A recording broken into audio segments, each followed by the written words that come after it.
Salam pada jemaat yang terkasih di dalam nama Tuhan Yesus Kristus. Sebelum kita mulai kebaktian pertanyaan kita berdoa sejenak.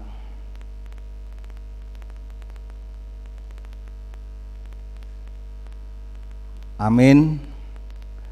Kita bernyanyi dari buku ND nomor 14 ayat 1 sampai dengan ayat 2.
Di dalam nama Allah Bapa dan nama anaknya Tuhan Yesus Kristus dan nama Roh Kudus yang menciptakan langit dan bumi. Amin. Bila ia berseru kepadaku, aku akan menjawab. Aku akan menyertai dia dalam kesesakan. Aku akan meluputkannya dan memuliakannya. Dengan panjang umur akan kukenyangkan dia. Orang yang duduk dalam lindungan yang maha tinggi dan bermalam dalam naungan yang maha kuasa akan berkata kepada Tuhan, tempat perlindunganku dan kubu pertahananku, Allahku yang kupercaya. Haleluya. Mari kita berdoa. Ya Bapa kami yang maha kasih, Allah sumber kebahagiaan kami, pada masa-masa ini kami mengingat dan merenungkan penderitaan dan kematian Tuhan Yesus Kristus Tuhan kami. Kuduskan dan pusatkanlah hati kami, agar kami sanggup merasakan semua penderitaan dan kesengsaraan yang telah diderita anak-Mu Tuhan Yesus. Tunjukkanlah kepada kami dosa yang telah kami lakukan, yang harus kami tinggalkan, dan tolonglah kami mengalahkan keinginan-keinginan daging. Kuatkan kami melakukan perbuatan-perbuatan yang sesuai dengan kehendak penebus kami, Tuhan Yesus Kristus Tuhan kami. Amin. Saudara yang terkasih, firman Tuhan epistel pada kebaktian kita pertangyangan pada minggu ini, yaitu yang tertulis di dalam Kejadian pasal 9 ayat 8 sampai ayat 17. Kejadian pasal 9 ayat 8 sampai dengan ayat 17. Demikian firman Tuhan. Berfirmanlah Allah kepada Nuh dan kepada anak-anaknya yang bersama dengan dia. Sesungguhnya aku mengadakan perjanjianku dengan kamu dan dengan keturunanmu, dengan segala makhluk hidup yang bersama-sama dengan kamu, burung-burung, ternak, dan binatang-binatang liar di bumi yang bersama-sama dengan kamu, segala yang keluar dari bahtera itu, segala binatang di bumi. Maka kuadakan perjanjianku dengan kamu, bahwa sejak ini tidak ada yang hidup yang akan dilenyapkan oleh air bah lagi, dan tidak akan ada lagi air bah untuk memusnahkan bumi. Dan Allah berfirman, inilah tanda perjanjian yang kuadakan antara aku dan kamu, serta segala makhluk yang hidup, yang bersama-sama dengan kamu, turun-temurun untuk selama-lamanya. Busurku kutaruh di awan, supaya itu menjadi tanda perjanjian antara aku dan bumi.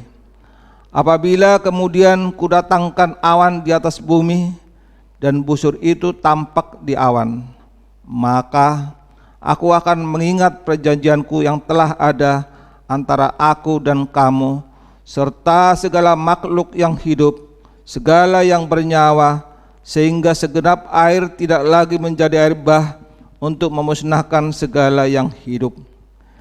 Jika busur itu ada di awan, maka aku akan melihatnya, sehingga aku akan mengingat perjanjianku yang kekal antara Allah dan segala makhluk yang hidup, segala makhluk yang ada di bumi.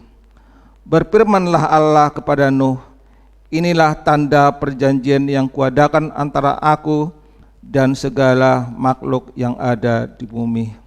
Demikian firman Tuhan. Mari kita berdoa. Berbahagialah orang yang mendengarkan firman Tuhan dan memeliharanya. Amin. Kita bernyanyi dari buku ND nomor 755 ayat 1.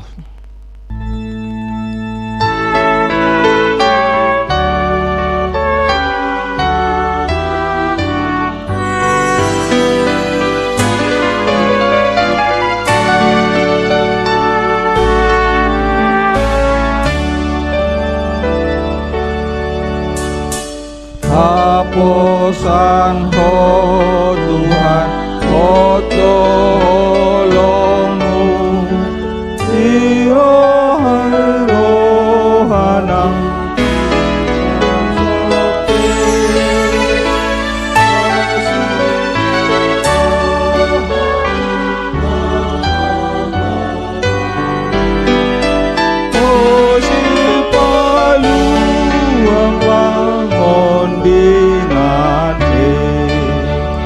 hapusan ho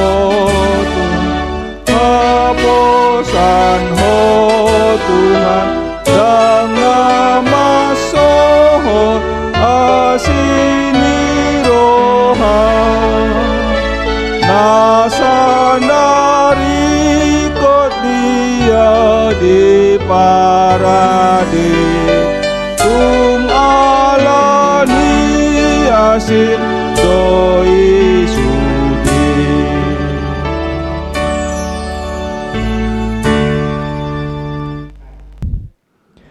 Kita bersatu di dalam doa. Allah Bapa kami yang kami sembah di dalam nama anak-Mu Tuhan Yesus Kristus dan tuntunan Roh Kudus, terima kasih Tuhan atas penjagaan-Mu, penyertaan-Mu pada kami selama satu hari ini Tuhan dalam aktivitas kami. Kami tetap bersuka cita berkumpul di tempat kami masing-masing untuk memuji dan memuliakan nama-Mu. Sebentar kami Tuhan akan mendengarkan firman-Mu, terangilah hati dan pikiran kami, agar firman-Mu bisa menjadi pelita bagi kami dan juga menjadi terang bagi jalan kami. Dalam nama anak-Mu Tuhan Yesus Kristus kami berdoa dan mengucap syukur. Amin. Bapak, Ibu, dan saudara-saudari yang terkasih di dalam Yesus Kristus, kita membuka Alkitab kita untuk mendengarkan firman Tuhan yang menyapa kita pada malam hari ini, yang terambil dari kitab 1 Petrus pasal 3 ayat 18 sampai ayat yang ke-22. 1 Petrus 3 ayat 18 sampai 22. Saya akan membacakannya bagi kita. Sebab juga Kristus telah mati sekali untuk segala dosa kita. Ia yang benar untuk orang-orang yang tidak benar, supaya Ia membawa kita kepada Allah. Ia yang telah dibunuh dalam keadaannya sebagai manusia, tetapi yang telah dibangkitkan menurut Roh. Dan di dalam Roh itu juga Ia pergi memberitakan Injil kepada roh-roh yang di dalam penjara, yaitu kepada roh-roh mereka yang dahulu pada waktu Nuh tidak taat kepada Allah, ketika Allah tetap menanti dengan sabar waktu Nuh sedang mempersiapkan bahteranya, di mana hanya sedikit, yaitu 8 orang yang diselamatkan oleh air bah itu. Juga kamu sekarang diselamatkan oleh kiasannya, yaitu baptisan. Maksudnya bukan untuk membersihkan kenajisan jasmani, melainkan untuk memohonkan hati nurani yang baik kepada Allah oleh kebangkitan Yesus Kristus, yang duduk di sebelah kanan Allah setelah Ia naik ke surga sesudah segera malaikat, kuasa dan kekuatan ditaklukkan kepadanya. Demikian firman Tuhan. Bapak, Ibu, dan saudara-saudari yang terkasih di dalam Yesus Kristus, firman Tuhan pada kita malam hari ini menjadi refleksi bagi kita. Orang Kristen yang seperti apakah kita? Sudah kuatkah kita dalam menghadapi pencobaan? Sudah bermutukah kita sebagai orang Kristen? Karena itu kita juga perlu memahami, untuk menemukan esensi dari firman Tuhan ini kita harus mengetahui konteks sejarah yang terjadi pada masa penulisan. Karena ini sangat berkaitan erat dengan surat yang ditulis oleh Petrus. Kitab 1 Petrus ini adalah kitab yang ditulis sendiri oleh Rasul Petrus yang kita kenal sebagai murid Yesus, yang dimana kitab ini ditulis dan dikirim kepada orang-orang Kristen non-Yahudi. Mereka adalah pendatang di daerah Pontus, Galatia, Kapadokia, dan daerah Asia kecil lainnya. Adapun tujuan utama penulisan surat ini adalah untuk menguatkan orang-orang Kristen yang mengalami penganiayaan di tangan orang-orang yang membenci mereka, baik itu karena perbedaan agama, ideologi, bangsa, sehingga konteks mereka pada saat itu sedang dalam tekanan yang begitu berat. Sesuai catatan historis juga yang dicatat oleh ahli sejarah yang bernama Hieronymus, Petrus wafat dengan cara disalibkan terbalik, kepala di bawah dan kaki di atas. Petrus diadili di Roma pada saat pemerintahan Kaisar Nero. Mengapa dia disalibkan terbalik? Karena Petrus menolak disalibkan dengan kepala di atas karena ia merasa tidak layak mati dalam keadaan yang sama atau posisi yang sama seperti Yesus. Apa yang terjadi pada orang Kristen pada masa itu sehingga Petrus harus turun tangan untuk menguatkan jemaat mula-mula? Apa yang sebenarnya yang mereka alami? Pada masa pemerintahan Kekaisaran Romawi, Nero adalah kaisar yang paling mengerikan dalam sejarah peradaban orang Kristen mula-mula. Kaisar Nero adalah orang yang terkenal sangat kejam, serakah, pembunuh berdarah dingin. Bahkan saking parahnya dia sampai membunuh adik dan ibu kandungnya sendiri. Bahkan dia juga membunuh 3 orang istrinya. Karena langkah politiknya yang begitu licik, dia memfitnah orang Kristen telah membakar kota Roma yang sebenarnya itu adalah perbuatannya sendiri. Sehingga tuduhan jatuh kepada orang Kristen dan orang Kristen dihukum. Mereka dibantai, dibakar hidup-hidup. Mayat orang Kristen bergelimpangan, berserakan di setiap sudut kota Roma. Mulai dari anak-anak hingga orang tua. Sebagian disiksa hidup-hidup, membungkus tubuh mereka dengan kulit binatang dan memasukkan mereka ke dalam kandang binatang buas dan dipertontonkan oleh banyak orang. Mungkin Bapak Ibu pernah menonton film yang berjudul Gladiator di awal tahun 2000-an. Situasi persis, tidak sama persis, namun hampir mirip bisa kita lihat di situ. Bapak Ibu yang terkasih dalam Yesus Kristus, dalam suratnya salah satu hal yang ditekankan oleh Petrus dalam kitab ini adalah ingin mengatakan bahwa Yesus Kristus adalah hamba Allah yang menderita. penderitaan yang dialami Yesus tidak lain tidak bukan adalah demi menebus dosa umat manusia. Penderitaan yang harus dilalui Yesus tidaklah mudah. Bahkan jika dibandingkan dengan pergumulan atau penderitaan kita saat ini, mungkin bisa berkali-kali lipat. Karena bila kita kembali ke sejarah, kita melihat kembali apa yang telah dilalui oleh Yesus. Dia harus dicaci maki, dia harus dihina, dia harus difitnah, dipukul, hingga ke puncak pengorbanannya, yaitu mati di kayu salib dan ditombak. Namun pertanyaannya, mengapa Yesus mau bersedia melakukan itu? Karena penderitaan Yesus yang dilaluinya adalah bentuk kasih yang dicurahkan Allah kepada kita secara cuma-cuma. Kasih yang ingin menyelamatkan manusia dari dosa dan maut, agar kita dimenangkan di dalam Dia. Proses itu dinyatakan Allah melalui proses inkarnasi Allah menjadi manusia yang turun ke bumi yang telah dipenuhi oleh kuasa jahat. Akhirnya Tuhan Yesus berproses untuk menyelamatkan manusia hingga menunjukkan kebesarannya dengan bangkit dan terangkat ke surga. Disitulah kemenangan kita. Puncak penderitaan itu pun dilalui Yesus, sehingga itulah yang menjadi simbol kebesaran Allah di tengah-tengah dunia. Bapak, Ibu, dan saudara-saudari yang terkasih di dalam Yesus Kristus, hal inilah yang seharusnya menjadi cerminan bagi kita, orang yang percaya, orang yang telah diselamatkan oleh Yesus Kristus. Sebagai orang-orang Kristen, kita kerap diperhadapkan pada saat-saat genting, saat-saat susah, mencekam, ketakutan, dan kita dicobai sehingga timbul perasaan ingin menyerah, bahkan ingin mengambil keputusan-keputusan yang salah. Banyak hal pastinya yang bisa kita rasakan di kehidupan kita sehari-hari. Persaingan dalam pekerjaan, kondisi ekonomi, hinaan, ejekan dari orang-orang terdekat bahkan. Pada umumnya mungkin kita telah mendengar istilah Batak, sinuan gadong, gadong dona tubuh, sinuan hasang, hasang dona tubuh. Namun tidak menyingkirkan kemungkinan adanya kita mendapatkan hal-hal buruk kendati kita telah memberikan hal yang baik kepada orang lain.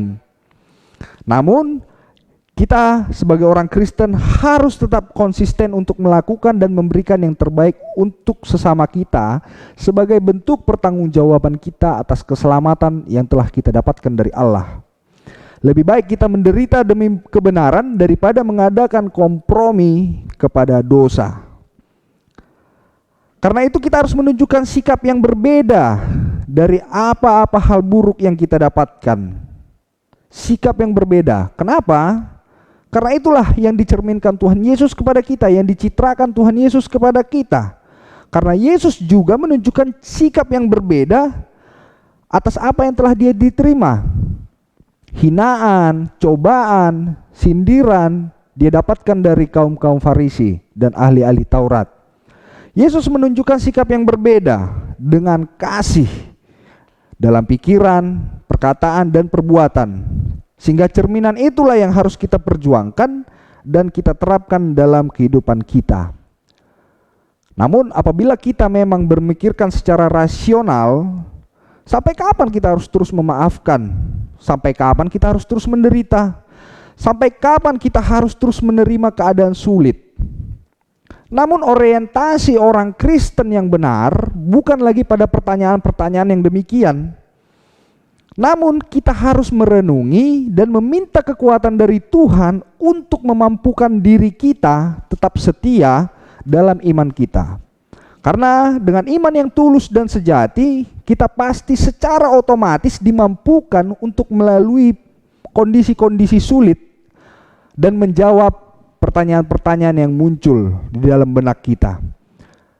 Karena itu, marilah kita menguduskan Kristus sebagai Tuhan di dalam hati kita. Kita tidak perlu takut terhadap manusia atau terhadap keadaan apapun. Musuh-musuh kita mungkin dapat menyakiti hati kita, tetapi mereka tidak dapat menghilangkan iman kita kepada Tuhan. Dari karya Allah yang begitu besar itu mau mengarahkan kita manusia yang percaya untuk bersedia melalui penderitaan dan menjadi teladan bagi sesama kita manusia Inilah penekanan teologis yang mau disampaikan Rasul Petrus bagi kita malam ini. Jika Yesus Kristus menjadi Tuhan di dalam hati kita, maka bukan ketakutan yang kita alami pada waktu menghadapi kondisi sulit, melainkan kita akan memperoleh berkat, kebahagiaan, merupakan bagian dari sukacita yang mulia dan yang tidak terkatakan. 1 Petrus 1 ayat 8. Karena itu Bapak Ibu dan saudara-saudari yang terkasih di dalam Yesus Kristus, kita harus menanamkan nilai dalam benak kita masing-masing, dalam hati kita masing-masing, bahwa orang Kristen yang menderita harus selalu mengingat bahwa dia juga mempunyai Tuhan yang menderita. Apabila Yesus Kristus menjadi Tuhan dalam hidup kita dan kita melakukan sesuai dengan apa yang dicitrakan Tuhan kepada kita, di setiap kondisi apapun, sesulit apapun, itu menjadi sesuatu kesempatan bagi kita untuk bersaksi, untuk menunjukkan mutu kita sebagai orang Kristen. Karena itu kita harus siap sedia pada segala waktu untuk memberi pertanggungjawaban iman kita kepadanya. Lantas apa yang menjadi bentuk tanggung jawab kita atas keselamatan yang kita terima dari Yesus Kristus melalui karya penebusannya? Banyak hal tentunya. Yang pertama, hidup dalam pengharapan yang setia kepada Allah. Berpengharapan adalah karakteristik kita sebagai orang Kristen, terlebih dalam kondisi yang kacau sekalipun. Apalagi kita melihat dalam realitas kita saat ini yang sedang dihantui ketakutan oleh pandemi COVID-19, yang pertama kali harus kita lakukan sebagai orang Kristen adalah kita mampu berdamai dengan situasi atau keadaan yang kita terima, sesulit apapun itu. Ada proses penerimaan. Seperti apa? Tetap berdoa senantiasa untuk memohon penyertaan Allah. Dengan penerimaan diri, kita mampu melakukan aktivitas kita seperti biasa, tidak lagi bersungut-sungut. Yang kedua, hidup sebagai saluran berkat bagi orang lain. Dalam kondisi saat ini, banyak dari kita jemaat HKBP Semarang Barat khususnya yang menjadi takut pada penyebaran virus, yang kita tidak tahu bagaimana atau kapan, bagaimana virus itu berada, sehingga berimbas pada ketakutan kita untuk datang ke gereja untuk melaksanakan peribadahan. Namun kembali lagi, berkat Tuhan berupa kepintaran, kebijaksanaan untuk memampukan manusia-manusia menemukan media-media virtual seperti media yang sedang kita gunakan saat ini, sehingga kita masih bisa terus melaksanakan peribadahan dari kediaman kita masing-masing. Mari kita arahkan juga saudara-saudara kita yang lain untuk tetap setia beribadah, memuji dan memuliakan nama Tuhan, agar berkat Tuhan melimpah bagi kita semua. Begitu juga dalam komunikasi keluarga masing-masing atau di komunitas kita masing-masing. Mari kita saling mensupport, mendukung satu sama lain, tidak saling menyalahkan, menjalin komunikasi yang baik. Sehingga di atas semua itu, kita sebagai orang Kristen harus menyadari dan selalu mengingat bahwa kita adalah orang-orang yang dipilih Allah untuk menjadi saluran berkat bagi orang di sekitar kita. Tetaplah teguh dan berserah di dalam Tuhan, menjaga komunikasi kita dengan baik agar kita selalu kompak, solid, sehati sepikir di dalam Tuhan untuk mampu melewati masa-masa sulit yang menjadi bagian dari penderitaan kita sebagai orang Kristen. Tuhan Allah yang kiranya selalu menyertai kita dalam setiap langkah kita semua. Tuhan Yesus memberkati. Amin. Kita berdoa. Allah Bapa kami yang kami sembah di dalam nama anak-Mu Tuhan Yesus Kristus, terima kasih Tuhan atas sapaan firman-Mu yang menyapa kami satu persatu di malam hari ini. Kami dimampukan Tuhan untuk tetap memahami bahwa penderitaan itu adalah kesempatan bagi kami untuk kami menunjukkan kualitas kami sebagai orang Kristen yang bermutu, agar kami tetap berpengharapan hanya dalam nama-Mu Tuhan. Kami tidak goyah, kami tidak lari kepada pengharapan-pengharapan yang di luar daripada Engkau. Dalam kondisi ini Tuhan, kami juga menyerahkan semuanya ke dalam tangan pengasihan-Mu, kesehatan kami, segala aktivitas kami, pekerjaan kami, dimanapun Kami berada dimanapun kami melangkah, kiranya Engkau yang menyertai kami Tuhan. Jauhkan kami dari mara bahaya, jauhkan kami dari kuasa-kuasa iblis yang ingin mengganggu kami. Di atas semua itu, kami adalah manusia yang berdosa, hapuskanlah itu Tuhan, agar tidak terhalang kasih karunia yang hendak Kau sampaikan kepada kami. Dalam nama anak-Mu Tuhan Yesus Kristus, kami telah berdoa dan mengucap syukur. Terima kasih Tuhan. Amin. Mari kita memuji Tuhan dengan buku WND nomor 428 ayat 1 dan ayat 2, dan kita memberikan persembahan kepada Tuhan.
Marilah kita berdoa untuk menyerahkan persembahan kita kepada Tuhan.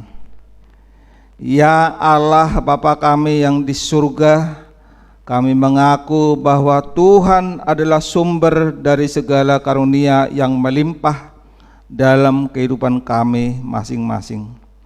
Sebagian daripada karunia itu kami serahkan kembali sebagai persembahan kepada Tuhan. Terimalah dan berkatilah persembahan umat-Mu ini, agar dapat kami pergunakan untuk pekerjaan dan pelayanan kerajaan Tuhan di dunia ini. Bukalah hati kami untuk mengenal betapa banyak berkat dan karunia yang kami peroleh dari Tuhan, supaya kami senantiasa bersyukur kepadamu di dalam nama Yesus Kristus Tuhan kami. Amin. Kita bersama-sama mengucapkan doa Bapa kami. Bapa kami yang di surga, dikuduskanlah nama-Mu, datanglah kerajaan-Mu, jadilah kehendak-Mu di bumi seperti di surga. Berikanlah kami pada hari ini makanan kami yang secukupnya, dan ampunilah kami akan kesalahan kami, seperti kami juga telah mengampuni orang yang bersalah kepada kami. Dan janganlah membawa kami ke dalam percobaan, tetapi lepaskanlah kami daripada yang jahat, karena Engkau yang punya kerajaan dan kekuasaan dan kemuliaan sampai selama-lamanya. Amin. Pulanglah dengan sejahtera dan kita terima berkat Tuhan. Tuhan memberkati kita dan melindungi kita. Tuhan menyinari kita dengan wajah-Nya dan memberi kita kasih karunia. Tuhan menghadapkan wajah-Nya kepada kita dan memberi kita damai sejahtera. Amin. Amin. Amin. Amin.